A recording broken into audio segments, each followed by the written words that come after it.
Hey, folks, I'm glad that you joined us. This is Phantoms and Monsters Radio, where the veil lifts one story at a time. Now, if you're new here, welcome to the presentation. Now, tonight, shapeshifters have haunted human imagination for centuries. Beings who wear more than one face, who walk as men by day and monsters by night. From the deserts of the Southwest to the waters of the Caribbean, from the backroads of California to the outback of Australia. Witnesses tell us that these entities are not confined to folklore. They are real and they are watching. So tonight on Phantoms of Monsters Radio, we dive into chilling encounters that blur the line between man and beast, spirit and flesh, skinwalkers, evil mermaids, spectral bird creatures, ghostly children, and reptilian masqueraders. Are they demons, interdimensional beings, or echoes of something even older? Stay with us, and because each story you'll hear is stranger than the last, and you may leave you questioning the shape of reality itself. So let's begin. In this first account, in the heart of Taos, New Mexico, a part Apache security guard learned that legends walk under the desert moon. What started as a quiet night watch turned into a confrontation with a skinwalker that would haunt him for life. Now, in native lore across the Southwest, skinwalkers are feared sorcerers who take shape of animals by night, using dark power to stalk and torment the living. One man, J.G. Butlin, carried Apache blood in his veins in the summer of 1993 while working as a security guard in Taos, New Mexico. He found himself face to face with something he'll never forget. It was a warm June night around 2 in the morning. Butlin had parked his 1978 Thunderbird beneath a tree on a hotel property. He must have drifted into a light doze, because the next thing he knew, the entire car rocked violently as if something massive had struck the undercarriage. Startled awake, he threw the car into gear and pulled forward, only to find himself staring into the eyes of a creature that defied description. It was dog-like, but wrong. Its fur was mangy, black, and tan. Its body was powerfully muscular. and muscled. Its nose was too human to be canine, and its eyes looked like a man's, but filled with darkness so deep it felt it was trying to invade his very soul. Now, Buckland's instincts screamed danger. He floored the gas, aiming straight for it. The creature bolted, darting across the road into native land, then back again, leading him into another lot and finally into an area locals called the ponds, choked with high weeds and hidden cesspools. Buckland grabbed his pistol and gave chase on foot. In the brush, he could hear it circling, trying to flank him. Then suddenly it rushed. The force of the blow threw him aside as if he had weighed nothing. When he staggered back, pistol in hand, what had entered the weeds on four legs now emerged on two. A pale, naked, man-like creature or figure lurched away, its body shuddering as it screamed. And that scream, half human and half beast, was unlike anything he had ever heard. The figure vanished into the sagebrush toward a nearby home, and Buckland held his fire. He returned to the hotel shaken and sleepless. Now, the next morning, he told the housekeeping staff what had happened. Some of the women from Taos Pueblo only nodded. Oh, yes, they said, you saw a skinwalker. The years that followed were not kind. Buckland's health faltered. His luck soured.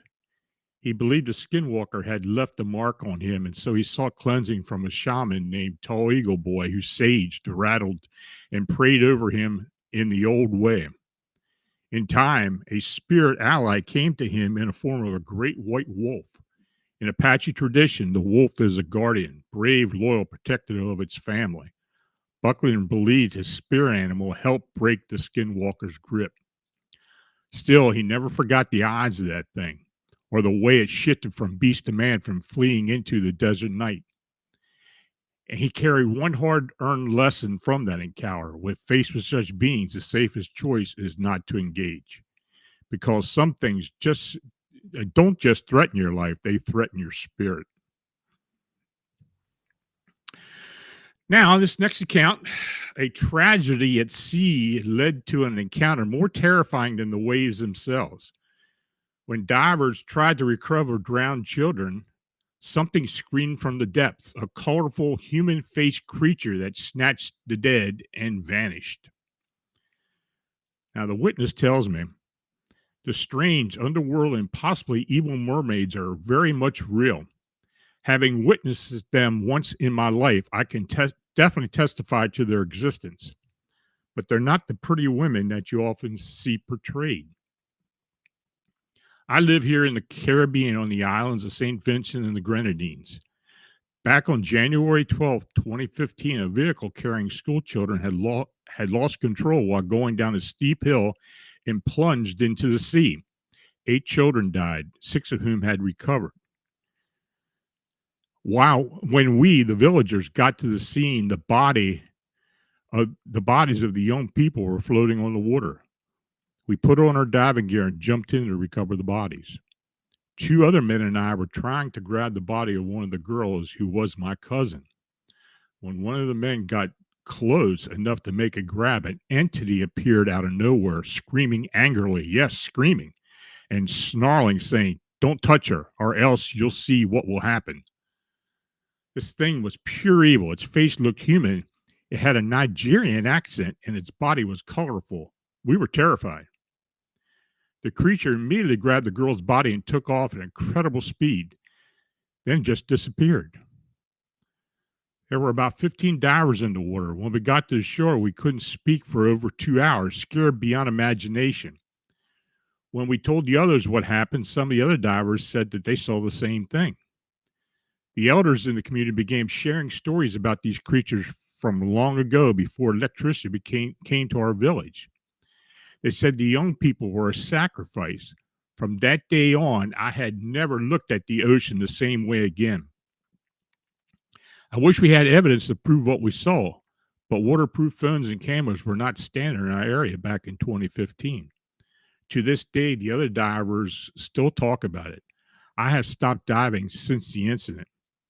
We've been called all kinds of names, but I know what I saw and what I heard that creature say. Since then, I've been researching shapeshifters and related topics on the internet, and a lot of information has led me to Africa. I've also developed an interest in Nigerian movies that depict these themes. I understand the frustration of not having the evidence to support our claims.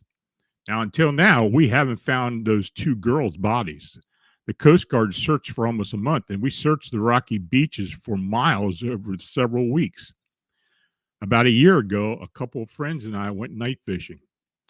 When we got to the beach in our area, we heard a sound that was almost like someone or something wailing in the water just off the shore. It frightened us. For nearly a minute or two, we stood there unable to move or say anything. Our seas are rocky and shallow. When I got home, I was scrolling through Facebook and saw a video that someone posted of a fishing vessel experiencing the same sound. He was then visited by the CIA or someone related to that video. So I don't know exactly what happened. That's how it ended. I didn't get a follow up on it, but I doubt that it was CIA. But who knows? You never know what it is. I want to thank Mortal Clown for their donation. Much appreciated. Now, the next account. Sometimes the night itself seems to breathe, and in the silence, something stirs. A couple walking their dogs in rural California discovered that silence can herald the beating wings of an impossible predator. The witness states, my husband and I own two dogs and take them for a walk for an hour every evening after work. We live in a rural area in Duluth, California, which can feel a bit eerie at night, especially when there's no moonlight, leaving it pitch dark. Now, this incident occurred before daylight saving time changed. My husband and I were on our usual nightly walk on a particular night deep in the rural part of the trail, about 2 miles from any homes. Suddenly, we felt an unsettling sensation. Nature went silent. The frogs stopped croaking, and the usual noises from bugs ceased altogether, plunging us into an eerie quiet. I remarked, that's strange. There must be a predator nearby. Just seconds after I said that, we heard the sounds of enormous wings flapping, as if something was about to land. We felt the wind generated by this massive creature, and then we listened to a large sycamore tree branch crack under its weight. I can't even describe the power of those wings. It was a calm, still night with no wind, yet the force from the wings was strong enough to blow my long hair around. We both sensed a presence that felt evil and menacing. So we started running, and neither of us dared to look back. At that moment, we saw something flying away overhead. It didn't appear to be a large bird. Its wings flapped unnaturally as it lurched upwards. My husband is a true skeptic, but even he couldn't rationalize or explain what he had just witnessed. He even shared the experience with his coworkers and friends. Since then, he has outright refused to walk in that area. This isn't the first time I've seen something unusual in that region. Last summer, I spotted a shadow figure that was darker than black, resembling a large cat-human hybrid. It emerged from the creek and climbed up a massive tree before disappearing. It appeared to have wings. After that, we experienced a series of 3 really unsettling events. Perhaps it's a story for another time, but my point is that something strange is happening in that area. Any thoughts on what it could have been? The week it happened, I had been telling my husband a shapeshifter, so I wonder if it was unwittingly attracted. I unwittingly attracted something. I have abilities and have always been susceptible to experiences like this, but this one honestly freaked us out. I guess it could have been an attraction. I don't know, but that was a pretty creepy story.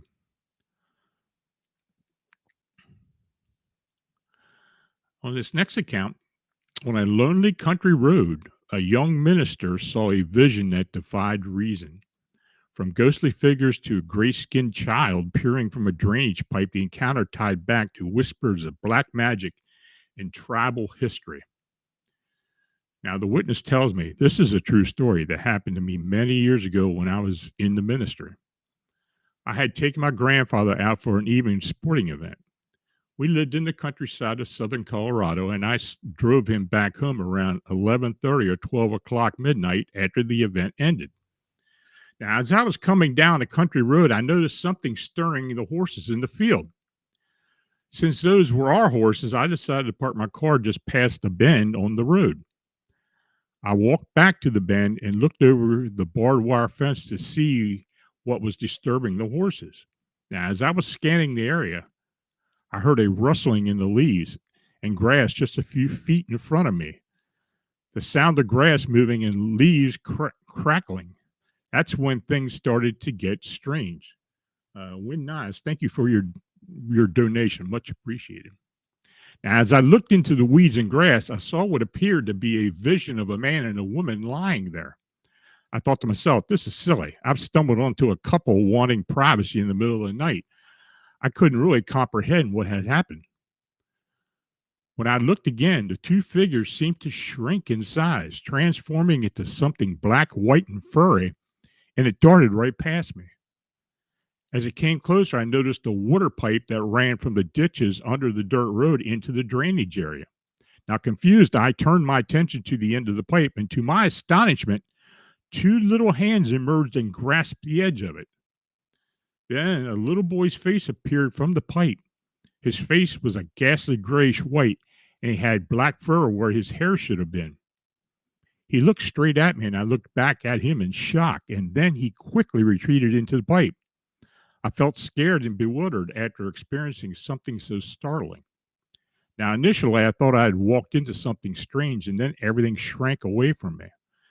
I didn't know what it was I had seen, and after seeing that little face emerge and disappear, I hurried back to my car, started it up, and then I paused and thought, wait a minute, you're a divinity student, you're a minister, nothing can harm you. So I turned off the car, went back to the bend, knelt, and began to pray. After saying a few prayers, I got back up, returned to my car, and drove away. Now, the next day, I told my grandfather about what had happened. He replied that he didn't want to share his own thoughts. Instead, he wanted me to tell my father the same story to see what he would say. I went home and relayed the incident to my father. He then told me that many years ago, he and my grandfather had lived at that farmhouse. There used to be a small one-bedroom house right at the bend. That same bend is where I had seen the vision, and the woman there had lost her child. They heard that she had turned to black magic in an attempt to connect with her deceased child. One time, while she was performing a ritual, my father and grandfather saw a fireball emerge from the house. It rolled across the yard and the gravel area before jumping over the fence and moving toward the field right about where the horses were. I know it sounds like a fantastic story, but it's true. I believe what I saw emerging from that pipe was the ghost of that little boy. Now, now I do wonder if there was an overall connection between the woman conjuring spells and black magic. You know, this area is once part of the Southern Ute people's range before the Spanish disturbed things. There may be some custom information, the history of the tribal bands that may tie into legends, but I did look and I really didn't find anything. So if you're enjoying tonight's presentation, I want to hear more stories and want to hear more stories like this. Don't forget to hit the like button and subscribe to Phantoms and Monsters Radio. It really helps us reach more people who are searching for answers about the unexplained. And make sure to click the notification bell so you don't miss any of our live shows or new episodes when they drop. So this next account, what looked like a flying creature became something stranger in the trees.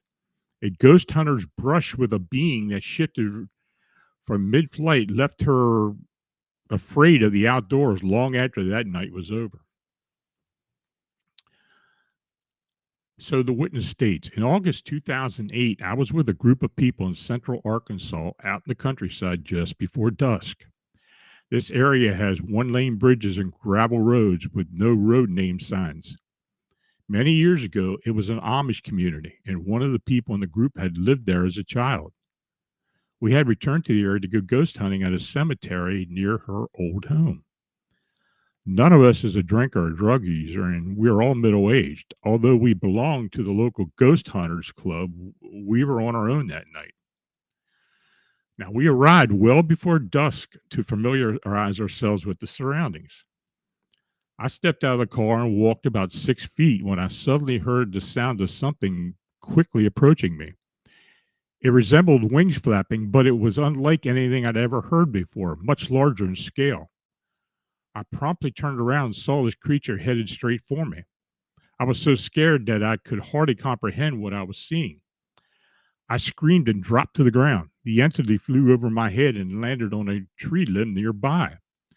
When I looked up, it was staring down at me. Just then, my friends called my name and ran over to me. When I turned my gaze back to the tree, I didn't see it anymore, but my friends had witnessed it flying towards me, even though they didn't see it in the trees.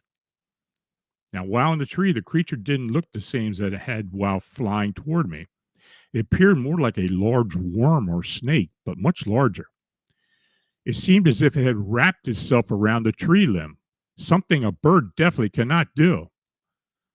I did look to see if there were any other people or of similar sight, any other reports of similar sightings in the area, but found no documentation. Now I'm afraid to go outside before dusk for fear of encountering another one.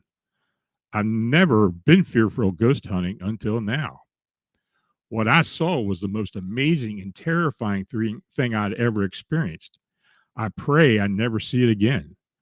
Do you have any idea what this creature might have been? A shapeshifter, a thunderbird, or perhaps a demon? I genuinely have no idea. And I don't either. It was some type of shape shifting entity of some type. But as you can hear with these reports, there's a lot of different things out there. So, this next account, a morning walk turned into a nightmare when a figure in black shadowed a couple, excuse me, when a figure in black shadowed a couple at a fixed distance. Its shape shifted with every glance until it simply vanished on an open road. Now, the witness tells me my husband and I went on our first walk this morning after moving to the country in West Texas. It's not the kind of country where your nearest neighbor is miles away, but trees and empty fields surround us. As we got about 35 feet away from the road near our house, we noticed a humanoid figure standing on the road simply watching us. It appeared to be someone dressed entirely in black, staring at us from the left side of the road. As we walked closer, we realized it was turning away from us. No matter how fast or slow we walked, it maintained the same distance from us. When we stopped moving, so did the figure. What seemed to change was its shape. As we approached, we saw it hobbling like a drunk person. If we looked away, it would move to the opposite side of the road and assume a completely different shape, resembling a dog or a small animal. When we got closer, the creature was further ahead by a hill. It began to change shape again, developing stick-like legs. It walked, but it didn't bend at its knees, almost as if it were on stilts. We slowed our pace and it started to walk over the hill, still shifting its form. When we reached the hill, we looked ahead to see what shape the creature had taken, but it had vanished.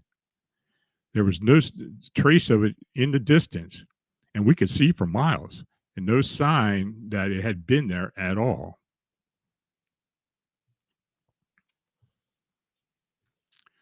In this next account, what began with a silent flight of a white owl ended with a towering, ghostly humanoid. Along abandoned train tracks in the state of Washington, 3 friends learned that sometimes an owl is not an owl at all. So the witness states, about 10 years ago, on a fall evening around 7:30 p.m., my girlfriend, my roommate, and I were walking along some decommissioned train tracks in Washington state, surrounded by woods on both sides. We loved exploring little hidden areas, so this wasn't an uncommon event for us. We were about 5 miles into the tracks and woods when we began considering heading back. as it was getting dark quickly and none of us had a flashlight. Suddenly, I was overcome by a sensation of deep nausea inducing dread. I glanced at both my friends and saw that they were also feeling it. Their eyes were wide as they looked around. "Let's start heading back," I declared, and they nodded in silent agreement. Up until that moment, we had been perfectly fine, and this sudden onset of fears was unusual and unsettling. Just as we turned around, we all heard a strange sound that resembled a mix of quiet thunder and metal clashing. It seemed to be coming from off in the distance. We whipped around to see what had made the noise and saw a large white bird, which I thought was a white owl, fly silently over our heads, flapping its wings before disappearing behind a tree about 25 foot away. We exchanged bewildered glances, trying to make sense of what we had just experienced, and quickly began walking briskly back towards civilization. Suddenly, we heard what sounded like twig snapping in the woods behind us. My girlfriend and I turned around to see what caused the noise. Peeking from behind the tree where the owl had just flown, we spotted an impossibly tall, ghostly white humanoid figure. It had one hand resting on the trunk of the tree as it leaned out to peer at us. Before we could catch a good look at its face, it quickly retreated behind the tree and disappeared from view. Panic set in as my girlfriend and I exchanged terrified looks. She opened her mouth to say something, but I interrupted her by saying, "Don't talk about it. We need to walk faster." My roommate looked at us, confused and clearly frightened by my abrupt statement. I insisted that we should probably run home at that point, which we did. I've shared this story with a few people, but no one believes me. What I saw was not the owl I had seen earlier. This being had a clearly ghostly white hand on the tree trunk, a neck, and an upper body, and it was tall. I would estimate it was at least 7 foot high, though not tall enough to reach the branches of the tree. I wish I could have made out its face. The only reason I saw it was all due to the eerie whiteness against the dark backdrop of the woods. So, in this next account, four girls on a midnight walk meet a figure on the path. A man in black who dissolved into haze, shrank into a strange animal, and then disappeared. Was it a yali?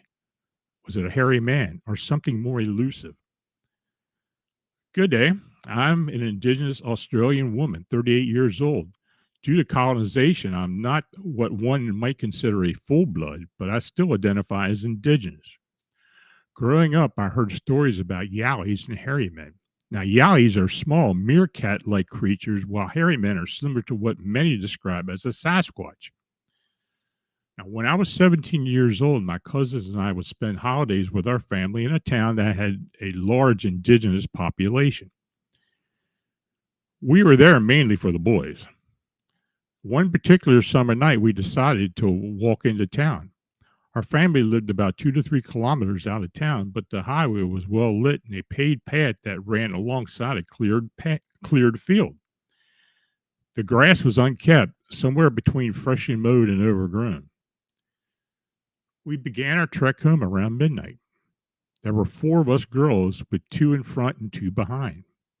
After walking about 100 meters out of town, my cousin in the front noticed what looked like a large man wearing a long black coat and hat walking towards us about 150 meters ahead. The path was straight and lined with streetlights, and we hadn't been drinking or smoking anything. We paused and wondered aloud, "Who's that?" As we debated whether or not to continue, I kept my eyes fixed on this person. The discussion stopped once we noticed that the figure had suddenly turned into a kind of haze or fog. It resembled someone who had been blurred out of a photograph. Everything around it was crystal clear, but the figure itself was out of focus. Moments later, what was once a man transformed into a small creature that I guessed to be the size of a meerkat or a large rabbit standing on its hind legs. It looked directly in our direction, and after about 5 to 10 seconds, it hazed over again and completely vanished. We all witnessed it, and we still talk about it that night to this day. I'm reasonably confident that it was a yowie or a little hairy man. There are various theories within the indigenous community about these creatures. Some believe they live under riverbeds, while others think they dwell inside cattle. Some people even say that they lure young children into the bush. It's worth noting that I tend to be a bit pessimistic. Until that night, I had never experienced anything like this before. This next account.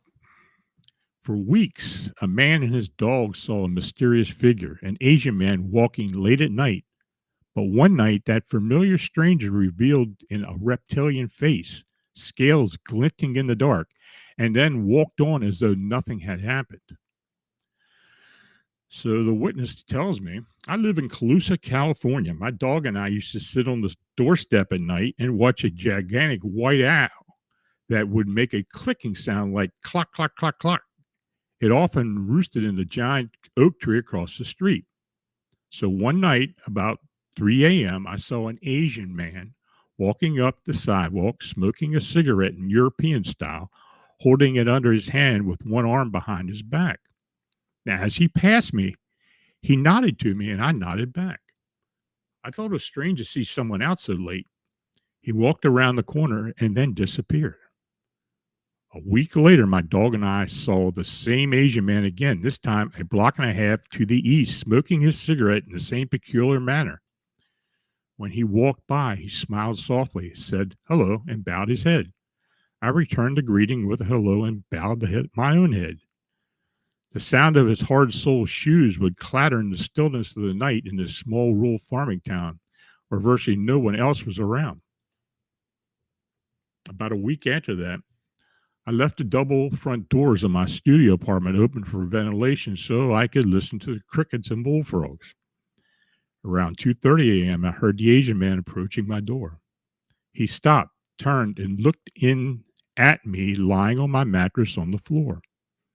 It was the same Asian man, but this time he wore a hooded jacket and had a reptilian face. We stared at each other for about 10 seconds. I examined his face and noticed that he had eye sockets but no eyes. He had a pronounced brow ridge and a small slit for a mouth. His skin looked scaly, resembling that of a snake, with a bluish black color. After a moment, he turned and continued walking, but this time he wasn't smoking a cigarette.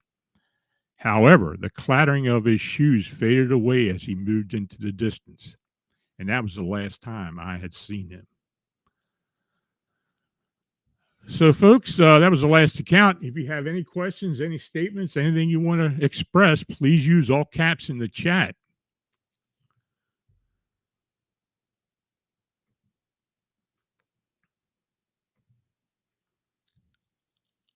Anybody got any questions or anything?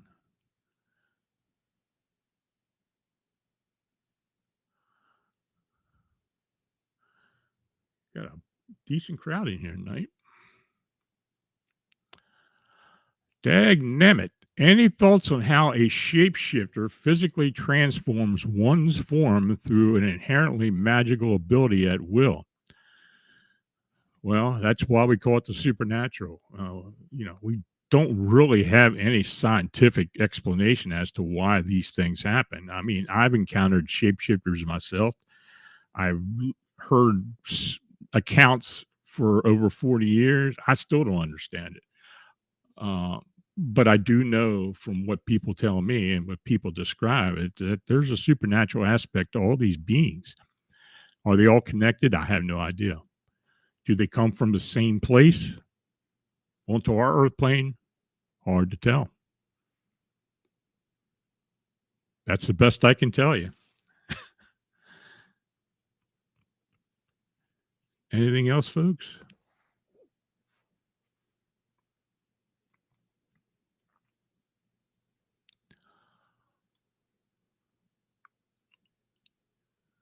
Okay. Dagnammit asked again, can monsters shapeshift to look like specific humans in order to trick their victims? I do recall a few accounts where that has actually happened, where people swear that they seen something or someone shapeshift into someone they know. Many times it's similar to doppelganger sightings. I've heard it from all sides. So, yeah, I mean, I guess they do have the ability to move in and out as they wish or to take the form they wish. Dude, where's my UFO? Any thoughts on portals? Well, I personally believe they exist.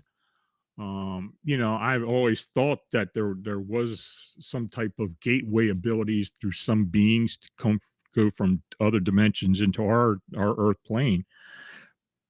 I was more convinced after I started investigating the Mothman, Chicago Mothman sightings or the winged humanoids, because so many people had mentioned about seeing these things suddenly appear like out of an invisible doorway and vice versa, just either manifesting or vanishing. Um, I think it does. I think there is something to it. Maybe one day we'll find out. Hopefully, I would really like to know. Sir Wolf, hi Lon. How long has the pale crawler been in folklore? I guess there had been versions for many, many years. The sightings of the pale crawlers that we get nowadays, I'd say about 15 to 20 years. But of course, it's become more prevalent in the past 5 to 6 years, and people continue to see them. Now, I don't know if it's become more mainstream and people are less afraid to contact someone or not afraid to be ridiculed as much as before. But they're very creepy sightings, and whatever these things are, and of course, there's something else we don't know. I wrote a book about it. I have no idea what it is. So, is it connected to other entities, other cryptids? No one really knows.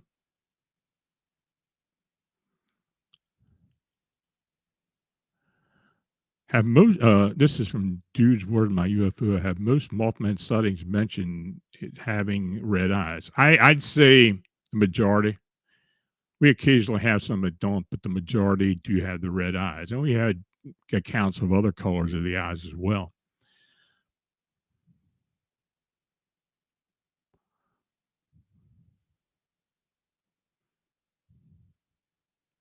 Al Alex Alexis Chaston, have you ever done any shows on premonitions? Yeah, I have. Yeah, I have. And maybe it's time to do another one. I had to see what I have available. Marla Snyder, do you think not deer may be shapeshifters? Um, I guess it's possible. I think most of the witness sightings that I've received are haven't involved any type of shape shifting. But yeah, it's entirely possible. I assume.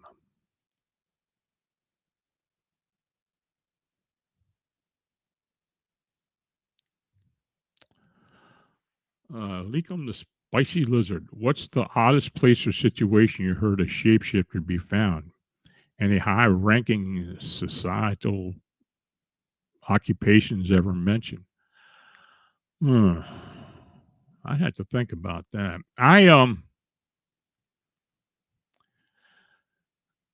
Most shape-shifting that I hear about is of a human-like being transforming into an animal species, though the animal species is much different than something that's indigenous. As far as an occupation, occasionally, I guess a lot. I'd say most of the sightings are realized by people who work at night or doing security work that stumble upon something like that. Um, Many times when people have UFO encounters or see something coming out of a craft, that at some point sometimes they do change into another form.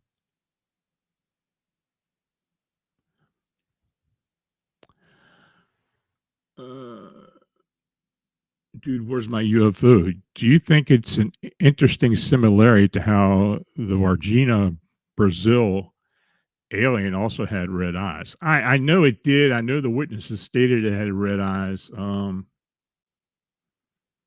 I don't know if there's any real connection. I guess it could be, but maybe that's something inherent to beings that live beyond our dimension. I've heard of red eyes in a lot of instances, and but yeah, it's a humanoid as well, or humanoid type being, and having the red eyes. Sure, it could very well. It could be a relationship between, say, a Mothman or an unwinged being or some type of ultra terrestrial or alien or extraterrestrial.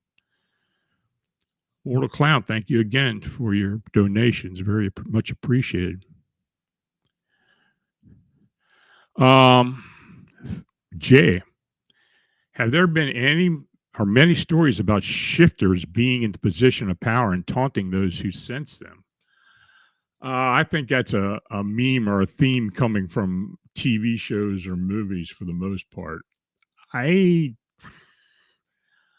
I guess it has happened. I offhand I can't think of one that takes that scenario, but yeah, I mean it's kind of a trope that you see a lot of in pop culture and to films. And of course, we have talked before about the relationship between what people see and recognize and what they, how they describe certain situations they get into and relate to something they know about or something they have seen on TV or television or in the movies.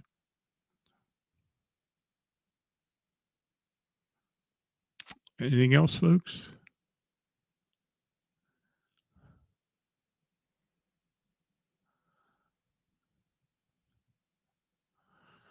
Okay, I guess that's it. So, if you had an encounter or sighting, email me at lonstricklerphantomsandmonsters.com with the date, location, and your detailed observation or experience. But tonight, please like and subscribe and share this with anyone who drives the lonely roads or watches the sky.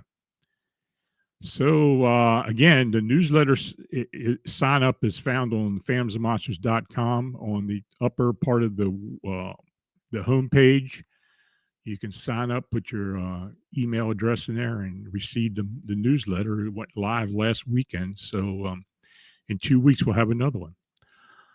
So, until we meet again, stay safe, stay curious, and keep looking up.